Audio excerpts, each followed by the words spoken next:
Olá, 8 de janeiro de 2019, as principais notícias desta terça-feira estão aqui na TV Difusora.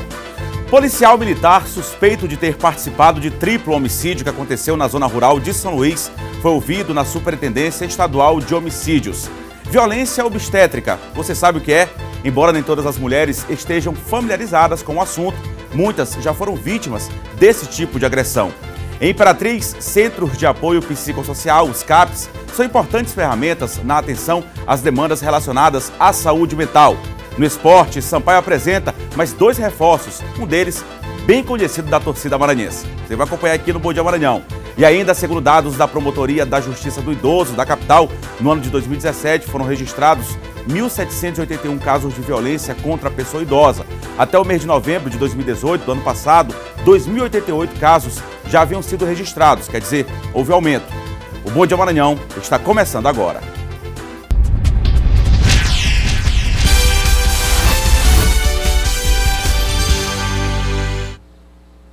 São 7h01, o Bom Dia Maranhão já está no ar, agradecendo o carinho da audiência de todos aí no estado do Maranhão, sempre coladinho com o Bandeira 2, desde as 6 horas da manhã, você aqui acompanhando a TV Difusora, trazendo muita informação, ficando bem informado com a gente, trazendo muitas notícias, o que você quer saber na sua casa, você todos os dias acompanhando a gente desde as 6 horas da manhã, o Bandeira 2 e logo depois o Bom Dia Maranhão aqui pela TV Difusora. 7h01, a gente vai junto até as 8 horas da manhã.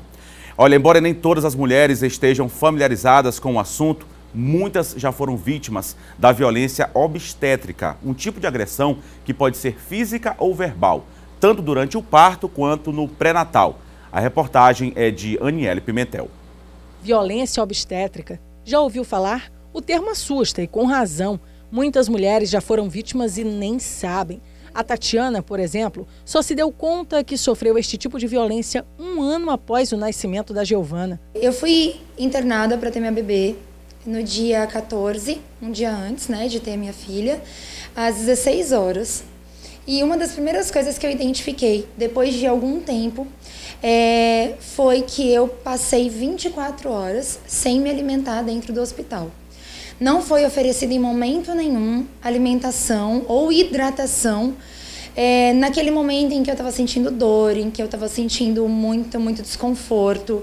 Humilhação, agressões verbais, recusa de atendimento, privação de acompanhante, estes são alguns dos itens dessa longa lista de agressão. Até alguns anos atrás, o tratamento ríspido com gestante era aceito pela sociedade sem sequer ser contestado. Só que atualmente a situação está começando a mudar e hoje já podemos ver em hospitais públicos uma conduta totalmente diferente. Hoje, qualquer mãe pode e deve exigir um parto humanizado. Neste hospital de São Luís, a humanização é regra. Os cuidados não são apenas físicos, mas também emocionais. Parto humanizado. A paciente, quando ela é bem acolhida, é respeitado o seu direito de a forma como ela deve parir, a posição que ela pare, a acompanhante a qual ela escolhe. Então isso é o acompanhamento humanizado, o parto humanizado. Tá? Ela é bem acolhida desde a recepção até a hora que sai. A equipe inteira se envolve de tal maneira que chega a ser emocionante para aliviar a tensão e as dores das pacientes sem medicamentos, vale até dançar.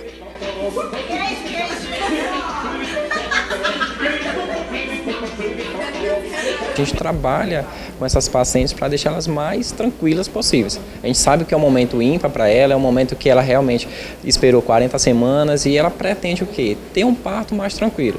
Então a fisioterapia ela veio para fazer o grande diferencial e vem fazendo. E não é que funciona mesmo? Dá para acreditar que a Isabel está sentindo contrações com esse sorrisão no rosto? Deu o medo e o nervosismo, mas depois que eu cheguei aqui, eu fui muito bem atendida, desde a recepção até aqui agora está sendo perfeito, eu estou tranquila. Parece ver as contrações, toda a vida assim, sorrindo, não sei depois. Mas olha só, o parto humanizado não pode ser entendido como um tipo de parto. O parto humanizado ele não é apenas um rótulo, né? O parto humanizado ele envolve o usuário, ele envolve o gestor, ele envolve os profissionais. Então, são um conjunto de fatores que têm como objetivo final uma assistência de qualidade. No final de tudo, a ideia é simples: tornar você, mãe, protagonista do seu grande dia. Com certeza, Niele. Protagonista, né? No caso aí são dois, a mãe e o filho, claro. E a gente vê a alegria das mães, né? Muito bacana. E a gente lembra que são profissionais, são enfermeiros, técnicos e médicos que estão fazendo o acompanhamento adequado para que a mãe possa ter aí seu filho. Em relação à questão da violência, a gente lembra que a violência é praticada não só contra a mulher, mas nesse caso ela está esperando uma criança, é uma violência praticada contra duas pessoas, o que não deve acontecer. Essa alegria que a gente quer ver antes do parto, nesse período de pré-natal, que é muito importante, e depois também. Agora são 7h05. A gente muda de assunto. O policial militar suspeito de ter participado do triplo homicídio que aconteceu na zona rural de São Luís, ele foi ouvido ontem à noite na Superintendência Estadual de Homicídios. O depoimento durou quase 4 horas. O policial militar Hamilton Caires Linhares, suspeito de ter participado do triplo homicídio que aconteceu na última quinta-feira na zona rural de São Luís, foi ouvido na Superintendência Estadual de Homicídios. De acordo com a polícia, ele seria um dos 4 policiais que fariam parte de uma equipe de vigilância armada que dava apoio a outros vigilantes que trabalhavam no terreno onde está sendo construído um condomínio residencial. Durante o depoimento, o policial confirmou que estava trabalhando no local no dia do crime e chegou a empreender uma perseguição ao grupo de jovens até a área de Matagal. No entanto, ele nega a autoria do homicídio triplo. Ele descreveu a função que exercia na empresa ostensiva, que era de ajudância ou coordenação das equipes de vigilância lá na área.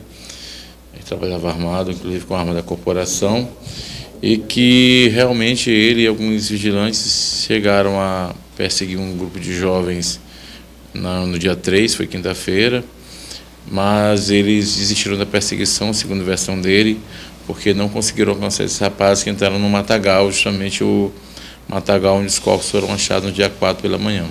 Né? E ele assumiu que ele chegou a efetuar um disparo de arma de fogo.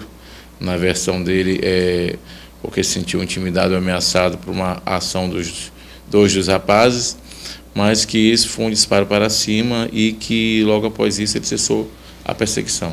A versão do PM, que também teria dito à polícia que estava usando uma arma de um colega porque teria perdido a dele em outubro do ano passado, foi contestada em depoimento pelos 3 vigilantes da empresa que também trabalharam no local no dia do crime. Eles contaram à polícia que Hamilton Caires teria confessado o assassinato dos jovens. Nós ouvimos alguns vigilantes, alguns deles têm confirmado que houve essa perseguição. Houve o disparo para cima, né, efetuado pelo policial Caires, e que o policial Caires entrou no matagal em perseguição sozinho, passou uns 10 minutos dentro do matagal, e após isso um dos vigilantes chegou a ouvir 3 disparos ali dentro, e logo em seguida o policial saiu e nada mais falou. E ainda os 2 vigilantes declararam que o próprio policial, ao fim da tarde do dia 3, teria confessado a eles que matou os 3 rapazes naquele matagal. O triplo homicídio aconteceu na comunidade Coquilho, zona rural da capital, onde os jovens Joanderson da Silva Diniz, Gustavo Feitosa Monroe e Gildean Castro Silva foram encontrados mortos na última sexta-feira. Segundo a polícia, todos foram assassinados com tiros na nuca. Investigações preliminares apontam que eles teriam sido perseguidos dentro de um condomínio em construção pela equipe de vigilância do local. As vítimas teriam sido cercadas em uma área de matagal e um disparo teria sido ouvido. Testemunhas afirmam que os jovens estavam indo para uma área de banho próxima ao condomínio. Os 3 estavam desarmados. Há suspeita de que também tenham sido torturados antes das execuções. Os corpos dos jovens foram enterrados no último sábado sob forte comoção. Os secretários estaduais de Segurança Pública e Direitos Humanos e Participação Popular estiveram na comunidade prestando solidariedade à família. Com a prisão temporária do policial Caires, a polícia espera agora os resultados dos laudos técnicos para confirmar a linha de investigação de que o PM estaria envolvido na morte dos jovens. Os laudos a gente está aguardando, principalmente o laudo cadavérico, deve sair nesses próximos dias. E parte do material apreendido foi encaminhado para a perícia, para a questão de balística, somente a arma de fogo, né? e estojos de munição que foram arrecadados. Foram retirados projetis dos corpos das vítimas, 2 delas, e também estão sendo encaminhados para a seção de balística. Pois é, a gente volta a falar ainda sobre esse assunto nesta edição do Bom Dia Maranhão. Confira agora o nosso giro de notícias. Dezenas de documentos perdidos durante as festas de fim de ano estão à espera dos donos para buscá-los na sede do Comando Geral da Polícia Militar ou nos Correios da região central da capital maranhense. Em uma espécie de achados e perdidos, entre os documentos, a carteira de identidade de motorista, cartões de crédito, de vacinação e até carteiras profissionais de trabalho. Todo esse material foi recuperado pela Polícia Militar após as festividades de Réveillon, principalmente na Orla de São Luís. Os documentos ficam disponíveis no prazo de 2 a 6 meses.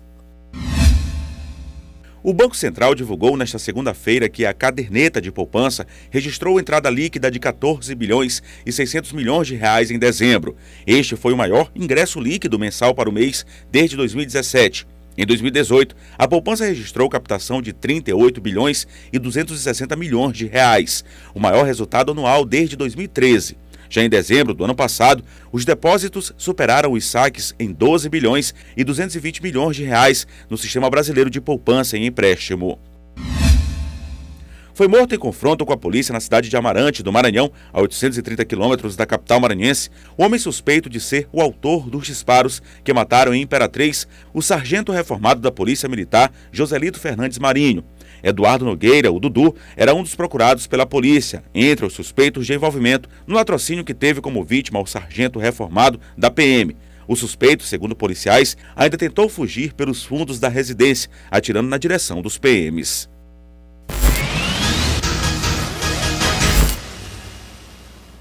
São 7 horas e 12 minutos, ainda falando sobre segurança, já recebo aqui no estúdio do Bom Dia Maranhão, Silvão Alves. Muito bom dia, Silvão. Eduardo. Bom dia, Eduardo. Bom dia a todos. Silvão, a gente mostrou agora há pouco, eu inclusive falei que a gente voltava a falar sobre esse assunto ainda nesta edição do Bom Dia Maranhão, ainda repercutindo a questão do triplo homicídio que aconteceu aqui na zona rural de São Luís.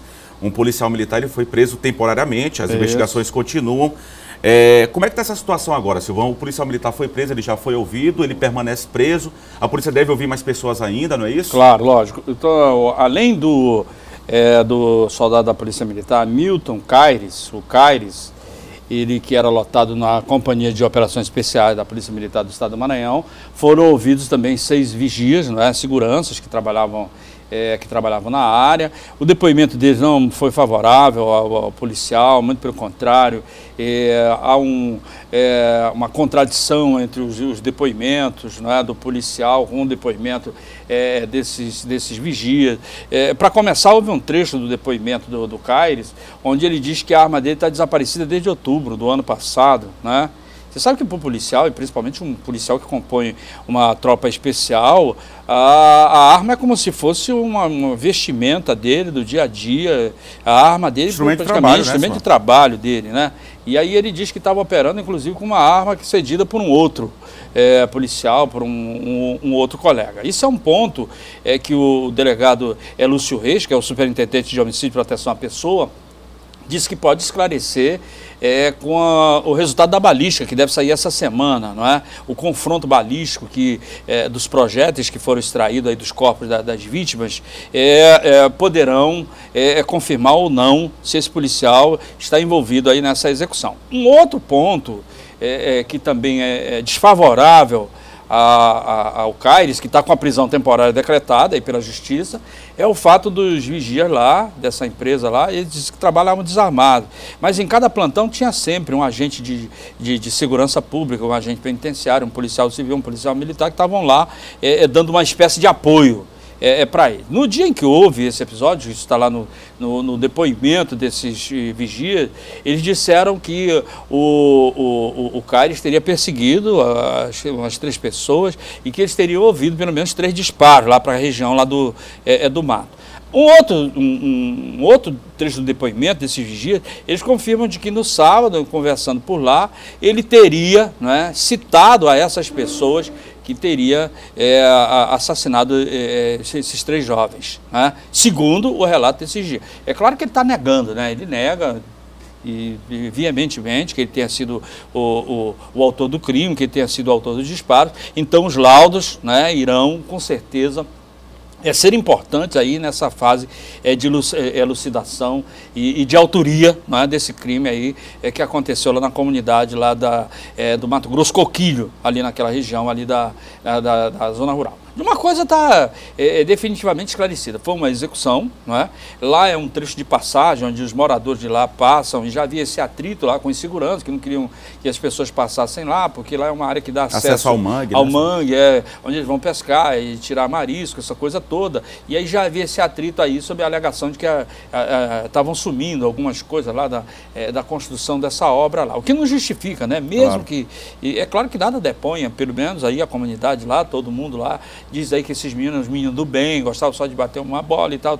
E mesmo que eles estivessem praticando algum tipo de furto, o procedimento não seria esse, né, de execução, tortura e execução. Era adolescentes, jovens, não estavam armados. Como aconteceu. O certo era, e qualquer outra pessoa que eles pudessem flagrar lá numa situação de furtar, desviar alguma coisa, era chamar a polícia para que o procedimento correto fosse adotado.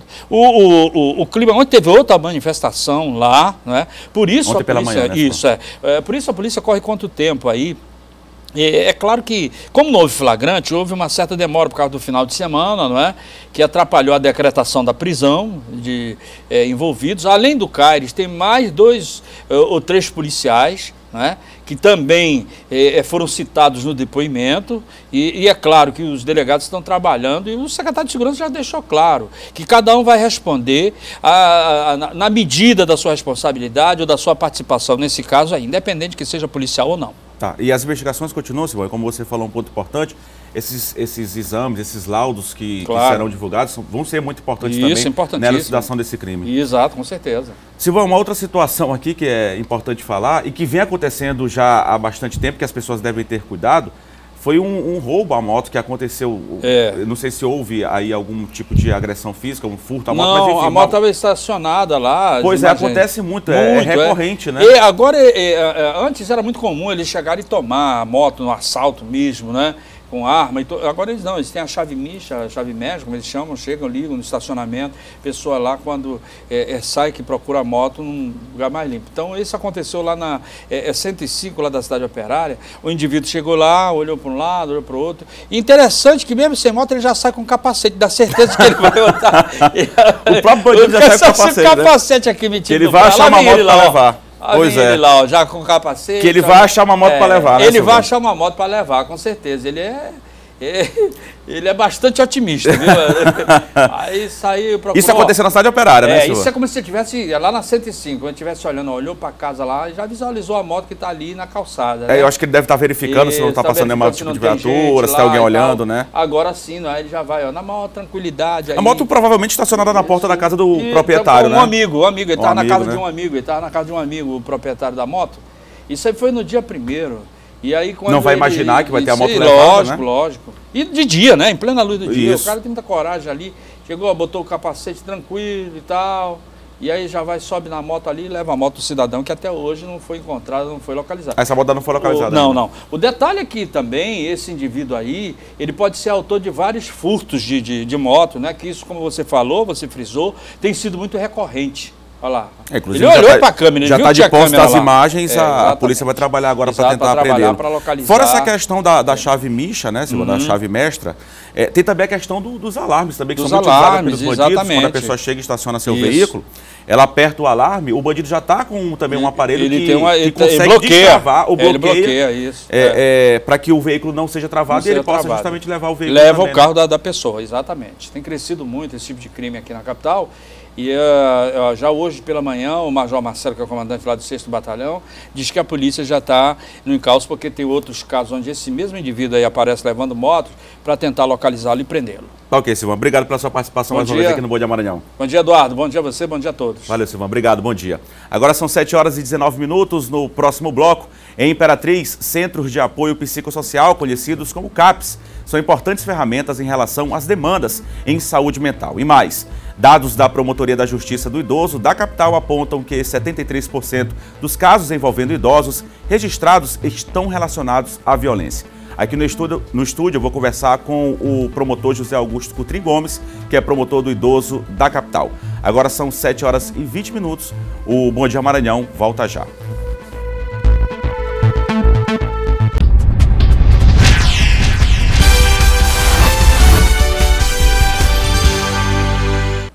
Sete horas e 22 minutos, o Bom Dia Maranhão está de volta aqui pela TV Difusora e a gente vai direto à Imperatriz com as informações trazidas aí pelo Luiz Carlos Lima. Muito bom dia, Luiz. Olá, Eduardo. Muito bom dia para você também. Bom dia a todos que nos assistem. Olha, pessoas com deficiência reclamam que estão sendo impedidas de utilizar o passe livre no transporte interestadual. O benefício é garantido por lei e vale em todo o país.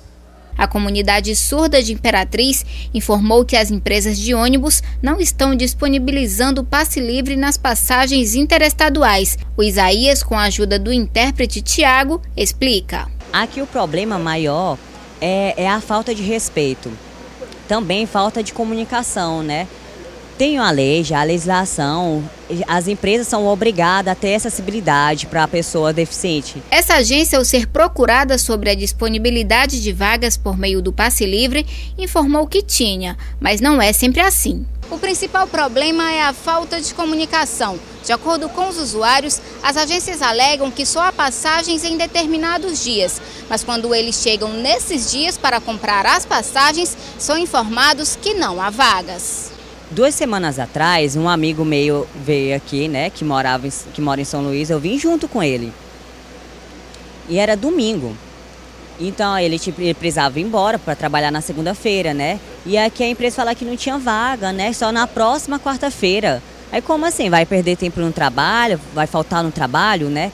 Neste janeiro, psicólogos e profissionais da saúde lançaram uma campanha para chamar a atenção para os cuidados com a saúde mental. Depois do sucesso de iniciativas como Outubro Rosa e Novembro Azul, psicólogos e profissionais de outras áreas da saúde se uniram na criação de uma campanha para chamar a atenção da população para a importância de cuidar da saúde mental, o Janeiro Branco. A importância desse projeto é isso, é de fazer a pessoa refletir como que está a saúde mental,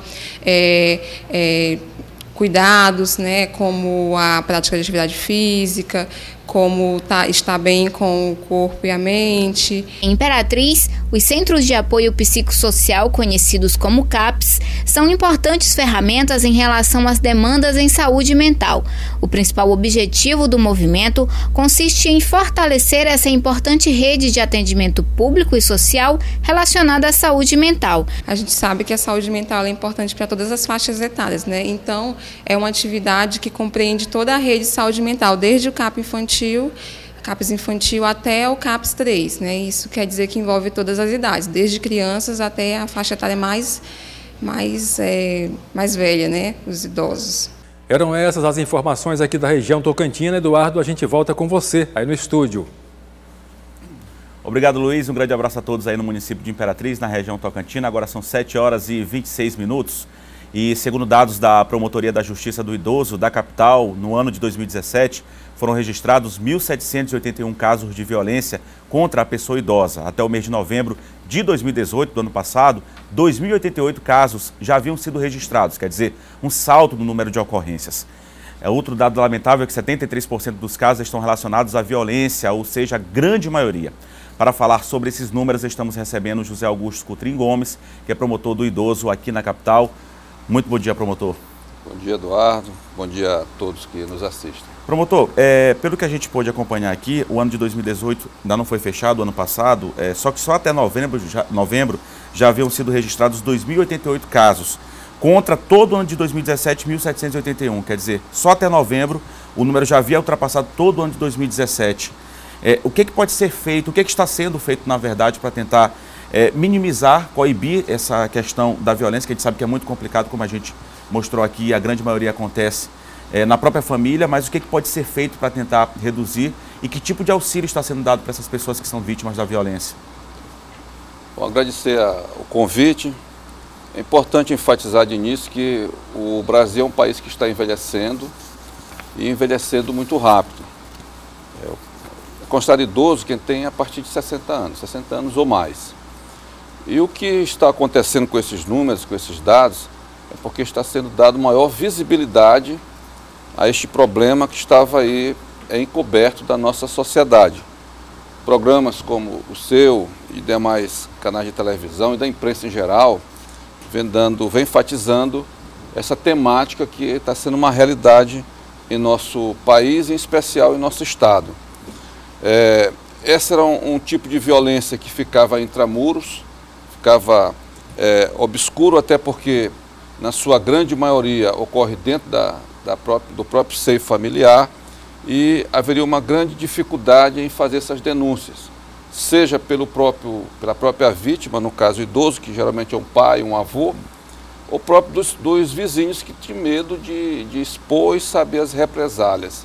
Então, a partir do momento que passamos a divulgar, não só através da promotoria, como através de toda uma rede de proteção que nós temos em nossa cidade, através da defensoria, delegacia, os conselhos, os CAPs, os CREAS, e as pessoas estão se sentindo mais animadas, até porque estão tendo resultado dessas denúncias. O que é importante é que se você identificar que há uma violência, não silencie. Eu comparo muito com a violência contra a mulher. Quem violenta uma vez vai violentar novamente. Então é preciso que se combata. Denuncie, né? Denuncie.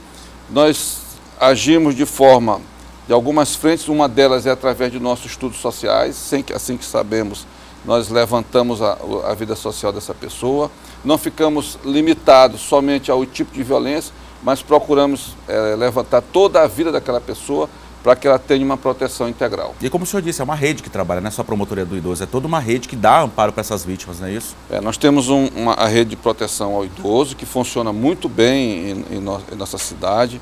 Nós estamos interligados constantemente, sempre que alguém sabe de alguma coisa, faz contato com o outro para que tenha uma resposta imediata e que aquela violência seja cessada.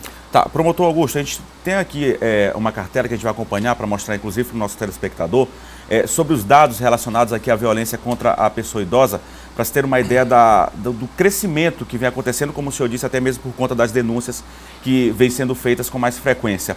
A questão dos maus-tratos, em 2017, 246 contra 2018, 425. Negligência familiar, 219, 264, a gente percebe um aumento aí de todo tipo de violência. Apropriação de bens, 237, aí em 2017, 271 em 2018, acolhimento institucional, 120, 96, houve uma pequena queda em relação ao acolhimento institucional. Abandono, 151, crescimento bem grande, bem elevado, 2017 para 2018, 151, aí contra 203 em 2018, foram alguns dados que foram repassados aqui envolvendo a violência contra a pessoa idosa. A gente percebe o crescimento na grande maioria dos casos aí, não é isso, promotor? E o que é importante enfatizar com esses números, que ele ainda são números que não expressam a realidade. Eles são números que constam na promotoria. Se nós somarmos com o que consta na delegacia do idoso, na defensoria... Outros órgãos que recebem essas denúncias. Os outros órgãos, os conselhos, esse número vai ser bem maior. É verdade que a promotoria é um órgão canalizador, porque todas as denúncias acabam desaguando em nossa promotoria até para oferecer as ações devidas. Mas o que é importante dizer também é que isso é sinal de que a população está se movimentando, que o silêncio está sendo rompido, que as pessoas estão sendo encorajadas e acreditando nos serviços das instituições que combatem esse tipo de violência. E é preciso acreditar sim, continuar acreditando. Fora essa questão da violência física, que é a mais aparente, que nós olhamos mais proximamente, é importante enfatizar dois tipos de violência. A violência financeira, onde as pessoas se apropriam dos bens, do cartão, entendem que a pessoa, porque envelheceu, não tem mais capacidade de gerir sua vida. Inclusive, a gente já acompanhou casos de pessoas que já foram, inclusive, até presas, né, por conta desse tipo de violência, não é isso? É muito comum nós estarmos denunciando pessoas que se apropriam de bens dos idosos, que forçam o idoso a conceder procurações. É importante quem não está nos ouvindo ter esta cautela. E são essas violências mais aparentes. Inclusive, tem agora o abandono. Que às vezes o abandono ele não se caracteriza apenas por deixar sair do lar, deixar o idoso sozinho. Às vezes o idoso está na sua casa, na sua residência com várias pessoas, mas está sendo negligenciado, abandonado. Promotor, a gente vai acompanhar, o senhor falou agora sobre essa questão do trabalho que vem sendo realizado por essa rede, a gente vai acompanhar aqui outros dados aqui de operações que estão sendo realizadas. Olha aí, inspeções em 2017 foram 28 que foram realizadas e 40 em 2018, até aumentou também a questão das inspeções, que é o trabalho que vem sendo realizado. Resgates, ali bem próximo, em 2017 aconteceram 22, em 2018 21. A gente tem mais dados também desse trabalho que está sendo realizado em relação à questão de idosos abrigados. Idosos abrigados aqui na capital São Luís, a gente teve em 2017 aí vários abrigos, né? Justamente próprios aí para as pessoas idosas. Solar de Outono 2017, 28, cresceu bastante, 2018, 40. Residência Inclusiva 22, 21, quase se manteve ali o número. Casa Rep 6 para 9, São Vicente de 13 para 13 se manteve, Casa Acolhida Municipal de 3 para 5 também houve um crescimento. No total a gente percebe também esse crescimento de 81 em 2017 para 88 em 2018 e a gente percebe que ainda existem 37 idosos na lista de espera. Relacionado, só para a gente finalizar, promotor, em relação a essa questão do trabalho, inspeções, resgate e também esse acolhimento que está sendo dado nas casas de apoio à pessoa idosa. A gente vê ali 37 pessoas aguardando, mas a gente percebe que a demanda, pelo menos a oferta de ocupação aumentou na grande maioria das casas. Essas casas, elas têm um limite de vagas. Por exemplo, nós só temos uma pública para todo o estado do Maranhão, que é o Solar do Outono. As outras inclusive foi até reestruturado agora. Foi toda reestruturada com um número limite de 40 pessoas, 40 idosos, 20 homens e 20 mulheres. Tem o resto são filantrópicas e uma privada, que é a Casa Rep. Esse número de espera é bem maior. Hoje está bem maior esse número de espera. É importante dizer que essas casas são para abrigar idosos que tiveram seus vínculos familiares rompidos. Ou seja, que ele não tem mais nenhum amparo dentro da sua família, dentro dos seus entes queridos. E o Solar do Outono, só essa casa que recebe os idosos que a gente chama grau 3. São aqueles idosos que têm grau de dependência total, que precisam de uma assistência 24 horas. Essa é uma outra dificuldade que nós temos quando fazemos as inspeções e os resgates, saber onde acolher por conta da limitação de vagas. Tá ok, obrigado pela sua participação aqui no Bom Dia Maranhão, promotor Augusto Coutrinho. A gente volta a conversar sobre esse assunto, é um assunto de extrema importância e, como o senhor disse, que deve ser levado à mídia e a gente está aqui de portas abertas para todo o tempo para debater sobre esse assunto tão importante. Muito obrigado, promotor. Agradeço, Eduardo, estamos sempre à disposição. Obrigado, bom dia. Agora são 7h35 e o governador em exercício do Maranhão, Carlos Brandão, visitou a cidade de Caxias. Carlos Brandão veio a Caxias para uma visita de cortesia. Ao chegar na cidade, o governador em exercício e sua comitiva participaram de um almoço no bairro Soledade, junto a autoridades e lideranças políticas. Ele esteve no gabinete do prefeito com vereadores e deputados estaduais eleitos. Discutimos a questão da saúde, de modo geral. Falamos também do restaurante popular, que foi o prédio da União Artística Caxiense, já foi comprado pelo então gestor, o Fábio Gentil. Segundo o governador interino, o momento é de formar parcerias e continuar com o apoio do grupo político, como forma de trazer mais benefícios para Caxias. Os municípios estão com dificuldades financeiras, o Estado também, o próprio governo federal. Então, se a gente não der as mãos, a gente não consegue fazer uma boa administração. Então, o governo do Estado foi parceiro do prefeito Fábio Gentil e vai continuar sendo, não só aqui de Caxias, mas toda a região, do Estado inteiro. Parcerias com o governo do Estado fortalecem as reivindicações e atenção especial às necessidades do município. Mostrando o compromisso do nosso governo, o governador Flávio Dino, para continuar levando a Caxias os benefícios que a população tanto precisa. Por isso, vamos todos juntos, com certeza, construir uma Caxias cada vez melhor e o Maranhão de todos nós. Pois é, a gente segue falando de política. Você acompanhou a visita do governador em exercício, Carlos Brandão, ao município de Caxias. Aqui no Bom Dia Maranhão a gente segue falando de política. Já recebe aqui John Coutrinho para falar, bater um papo sobre política, como todos os dias aqui no Bom Dia Maranhão. Muito bom dia, John. Muito bom dia, Eduardo. Muito bom dia a todos. John, a gente começa falando que o presidente da Câmara, o Rodrigo Maia, inclusive deve ser reeleito, ao que tudo indica, pelo menos está caminhando para isso. A gente vai ter que aguardar, mas pelo menos está caminhando para isso. Nos bastidores a gente percebe, ele garante apoio a deputados maranhenses. Isso é muito favorável, né, John? É favorável. O Rodrigo Maia, inclusive, contou com apoio dos deputados maranhenses na eleição passada, que o conduziu à presidência da Câmara dos Deputados, lá em Brasília, claro. E o Rodrigo Maia veio uma visita surpresa ao Maranhão ontem. O Rodrigo Maia, que já tem o apoio do PSL, já tem o apoio do partido do Bolsonaro. um importante apoio ao Rodrigo Maia. E ontem ele fez uma visita aos deputados da bancada federal maranhense. Dos 18 deputados federais maranhenses, o Rodrigo Maia, o atual presidente da Câmara e candidato à reeleição, se encontrou com 9. O primeiro encontro foi aqui num bar na Litorânea, num restaurante na Litorânea, aliás. Nesse restaurante ali na Litorânea, o Rodrigo Maia se reuniu entre os deputados do PCdoB e deputados do PSB e o senador do PDT, o Everton, senador eleito. Entre os deputados, o Márcio Gerri, que é do PCdoB, o Rubens Pereira Júnior, que também é do PCdoB.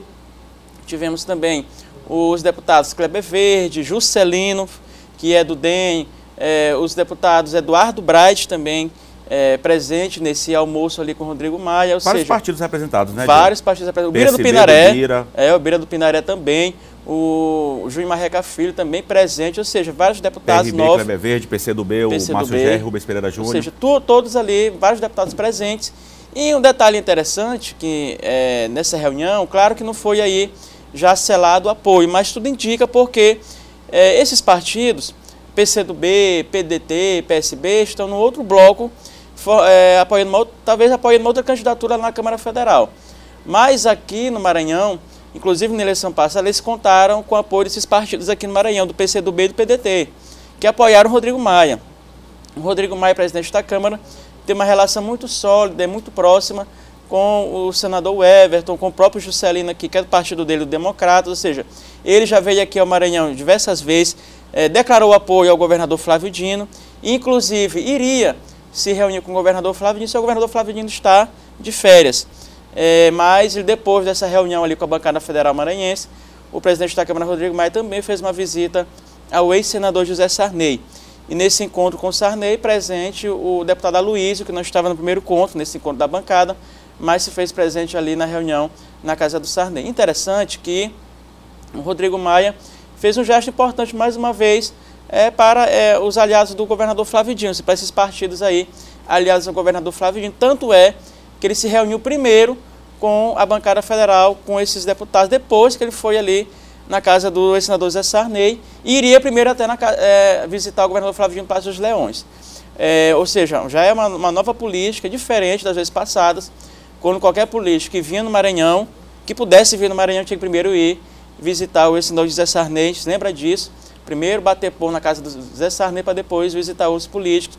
Claro, quando ele deixava alguns ministros virem aqui ao Maranhão. Então, hoje, uma nova realidade, uma nova política e, claro, havendo esse entendimento entre o Rodrigo Maia e esses deputados federais maranhenses, e consolida o seu nome, já que o Rodrigo Maia já conta com apoio de 7 partidos ali na Câmara Federal e é o principal candidato e deve ser reconduzido, deve ser reeleito ali para presidir a Câmara Federal. Tá, e essas visitas que, como você disse, John, é bem mais democrático, né? E ainda falando, John, sobre essa questão envolvendo esse cenário nacional e o próprio governador Flávio Dino, como você disse, o governador ele deu uma declaração, mais uma declaração aí, que todos ficaram muito atentos, que ele disse que o Bolsonaro tem uma espécie de amor pela guerra. O que foi isso aí? Diante dos conflitos que surgiram com o governo Bolsonaro já no início da gestão dele. Nós falamos ontem, inclusive, relembramos isso, pontuamos que o presidente Bolsonaro houve uma desarmonia, um desencontro e, digamos assim, um certo conflito entre ele e seus ministros por conta de medidas econômicas tomadas e depois sendo desmentidas por ministros, desmentindo o próprio presidente. Ou seja, além, claro, da própria guerra virtual que o Bolsonaro tem feito nas redes sociais, ele, acompanhado dos filhos também, ali travando um tom mais beligerante nas redes sociais, o que tem causado aí várias discussões, levado a várias discussões. E o Flávio Dino, governador Flávio Dino, concedeu uma entrevista ontem ao jornal Folha de São Paulo, onde ele comenta diversos assuntos. Entre os aspectos mencionados pelo governador Flávio Dino está, Eduardo, essa questão desse tom mais arrivista do Bolsonaro em relação aos adversários. Tanto é que ele bateu boca com o Fernando Haddad no Twitter.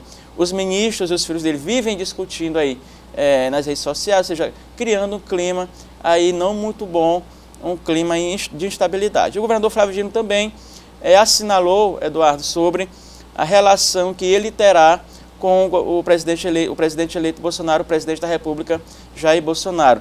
Ele disse que é vai buscar uma relação respeitosa e uma relação institucional, que ele não espera aí muita ajuda do governo federal, que ele não conta no planejamento que o governador Flávio Dino faz, ele diz que ele não conta aí com muita ajuda do governo federal, ele conta com o que já tem, com o que é esperado. Se vier, será bem-vindo. E ele espera, claro, a ajuda do Bolsonaro, que haja esse entrosamento, que haja aí entre eles dois uma relação respeitosa, independente das questões políticas e ideológicas referentes a pensamentos diversos, então, contrários. Então, o governador Flávio Dino pontuou isso também e falou sobre outros aspectos também em relação à governabilidade do Bolsonaro, o que ele espera, ou seja, outras relações aí relacionadas a partidos da esquerda em relação ao governo Bolsonaro. Ele disse que assim como Bolsonaro não voltará atrás das ideias dele, assim também será esses partidos que lutarão em defesa da população, lutarão em defesa das causas sociais, dos menos desfavorecidos e dos segmentos aí que podem ser, digamos assim, atingidos pelas políticas que o Bolsonaro prometeu durante a campanha. Ele disse que lutará junto com os partidos para preservar aí, então, esses segmentos. Pois é, o próprio presidente Bolsonaro declarou na campanha e depois de eleito já, né, John, que não vai perseguir os governadores opositores. Exato. Até pelo bem da população e notadamente aqui a região Nordeste, a grande maioria dos governadores, se não forem todos, são contra o presidente Bolsonaro, pelo menos foram contra o presidente Bolsonaro, e a gente espera pelo bem da população aqui do Nordeste e de todo o Brasil que o presidente possa ajudar todos os estados. Agora, só para finalizar, John, lá no município de Timon, que situação? Um vereador acusou o juiz e o promotor da cidade? Uma acusação grave do vereador Ramon Júnior. Vereador Ramon Júnior, lá de Timon. O que acontece? Isso dentro do contexto de uma eleição conturbada para a presidência da Câmara Municipal de Timon. Diante disso, porque houve uma eleição realizada pela presidência da Câmara Municipal de Timon, conduzida pela vereadora Socorro Aquim. Só que os vereadores contrários a essa eleição alegaram na justiça que não poderia ser conduzida pela Socorro Aquim, mas pelo então presidente Wilmar Rezende, que deixou o mandato, que o mandato dele terminava dia 31 de dezembro. Só que foi realizada uma sessão e foi eleito um outro vereador para presidente da Câmara Municipal de Timon. Só que isso foi o juiz Simeão Pereira, lá de Timon, deu uma decisão cancelando essa sessão e cancelando essa eleição para presidente da Câmara. Isso gerou uma revolta muito grande do vereador Ramon Júnior, e ele foi a uma rádio local de Timon e sinalizou, deu indícios de que houve uma certa, digamos assim, posicionamento partidário do juiz Simeão Pereira, porque o Simeão é parente do deputado federal Rubens Júnior, do PCdoB. E o Luciano Leitor é o prefeito do PSB, aliado do governador Flávio Dino e também aliado do Rubens Júnior. Ou seja, ele tentou partidarizar a decisão do juiz, inclusive insinuou que houve corrupção por parte desse juiz, Simeão Pereira, e também do promotor da cidade, Antônio Borges. Inclusive declarou que o Antônio Borges, promotor da cidade de Timon, teria procurado vereadores para vender aí, para trocar favores. Então, a própria Associação de Magistrados do Maranhão se posicionou e classificou a atitude do vereador Ramon Júnior de inconsequente diante das denúncias sem provas. Vale ressaltar que o juiz Simeão Pereira é um juiz que tem toda uma reputação ilibada lá em Timon, é um juiz muito sério, nunca tentou, apesar dos laços de parentesco com a família do Rubens Pereira, nunca se envolveu em política, nunca quis se envolver em política, mas as acusações do Ramon Júnior são muito graves, insinuando que houve aí corrupção por parte do juiz Simeão, juiz de Timon, e ele vai responder por isso, porque a própria Associação de Magistrados já disse que vai tomar as medidas cabíveis judiciais contra o vereador Ramon Júnior. É claro, Eduardo, antes de mais nada, quando você fizer uma afirmação dessa, você tem que ter provas. Ainda mais diante de toda a história que o juiz tem na Timon, nada, durante todo esse trajeto na magistratura, nunca foi feita uma denúncia de corrupção contra ele, mas é claro, no calor da emoção, o vereador de Timon, fazendo essas declarações infelizes que acabaram por vai ser responsabilizado e a associação vai entrar contra ele para que ele possa aí se explicar na justiça. Tá ok, John. Obrigado pela sua participação nesta terça-feira aqui no Bom Dia Maranhão. Voltamos amanhã, Eduardo. Tá ok. Bom dia, John. Obrigado. Agora são 7h47. No próximo bloco, os destaques do esporte. A gente volta já aqui com o Bom Dia Maranhão.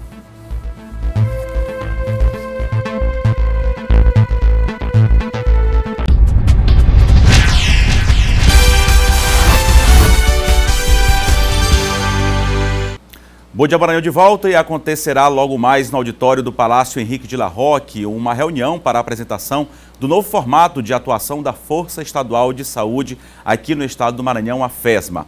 O repórter Hugo Viegas tem mais informações e traz ao vivo para a gente. Olá, Hugo, muito bom dia. Oi, Eduardo, bom dia para você também, bom dia para todo mundo que está acompanhando. E os dados já são bastante positivos, viu, Eduardo? Já são 2 anos e 8 meses de trabalho e mais de 800 mil atendimentos naqueles 30 municípios que fazem parte do programa Mais IDH, que são aqueles municípios com os piores índices de desenvolvimento humano aqui no estado. E o foco, Eduardo, vinha sendo o acompanhamento, o mapeamento de situações complicadas de saúde, como pressão arterial, como diabetes, hanseníase, que inclusive o estado ainda está em situação bastante complicada nesse setor. E como você disse, a gente vai ter daqui a pouco aqui no Palácio Henrique de La Rocque, no Calhau, essa apresentação desses dados de como está a situação aqui até o momento e dessa nova metodologia de trabalho que vai agora focar também, principalmente, na questão da mortalidade infantil e também da mortalidade materna para reverter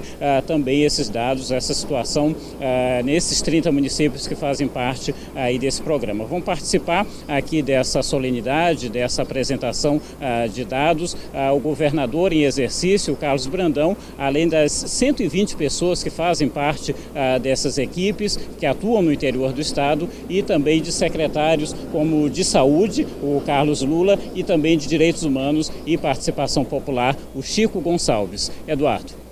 Ok, obrigado pelas informações. Hugo Viegas trazendo informação importante. Daqui a pouco essa reunião acontecendo lá no Palácio Henrique de La Rocque, a Força Estadual do Maranhão, que tem feito um belíssimo trabalho atendendo as pessoas nos 30 municípios, e a intenção é que nesse segundo mandato possa se expandir. A questão da saúde do Maranhão melhorando bastante. Agora são 7 horas e 53 minutos aqui no Bom Dia Maranhão. A gente fala de esporte.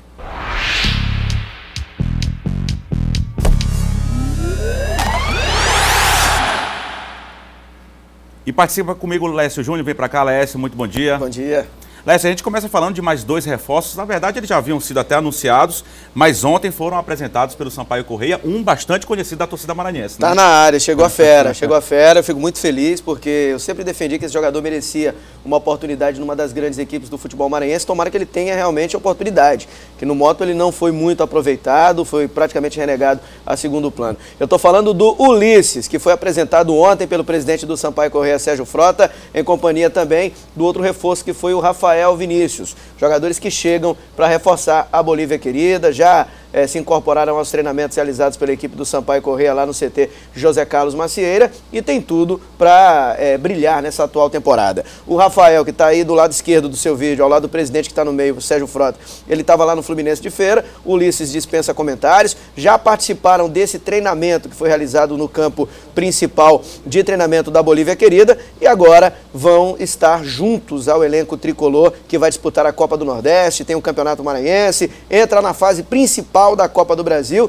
e tem esse ano como grande missão, além de lutar pelo bicampeonato do Nordeste, a volta para a Série B do Campeonato Brasileiro. Então, Sampaio muito forte também nessa reta final de preparação, jogadores que são desconhecidos, alguns, outros que já passaram por aqui e o torcedor leva muita fé que podem brilhar, representando muito bem o time tricolor na temporada 2019. Acredito no Sampaio muito forte, principalmente nesse primeiro semestre, Eduardo. Pois é, a gente já torce, né, Lécio, para esses jogadores que a gente já conhece, é o caso do Eloy, que se manteve, o Edgar, que voltou agora, o Ulisses, que a gente já conhece o futebol também, artilheiro do Campeonato Maranhense, aí 3 anos seguidos, que eles possam brilhar com a camisa do Sampaio Corrêa, voltar a brilhar, e uns que estão chegando agora, e os novos reforços também surtam efeito positivo, né? Esse cara fez gol na Arena Castelão no passado contra o Ferroviário. A campanha do Cordino foi muito boa, ela foi até desvalorizada um pouco. O Cordino foi eliminado ano passado, e era comandado por Ulisses, pelo Ferroviário, que foi o campeão da Série D. do Campeonato Brasileiro. Que andou dando uns tropeços também em casa, o Cordino. Se o Cordino passa pelo Ferroviário, poderia até ter conseguido o acesso. Enfim,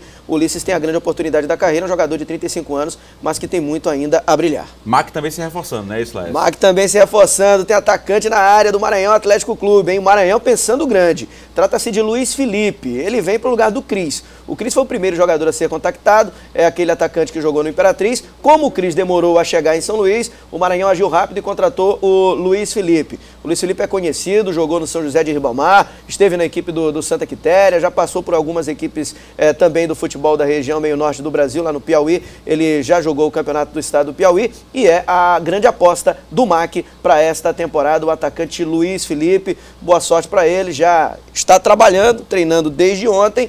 E o Marcinho Guerreiro vai definir se o Luiz Felipe será o companheiro do Kleber Pereira, que fez uma grande Copa FMF, sendo grande destaque. Agora a gente vai conhecer, né, Lécio, um pouco mais da história de mais um representante da Copa do Nordeste, né? Nós mostramos o Altos do Piauí, que é o primeiro adversário do Motoclube, um time menos conhecido do torcedor. Agora nós vamos falar de um gigante, mas vamos trazer curiosidades de um dos favoritos ao título da Copa do Nordeste, o tradicionalíssimo Leão Baiano.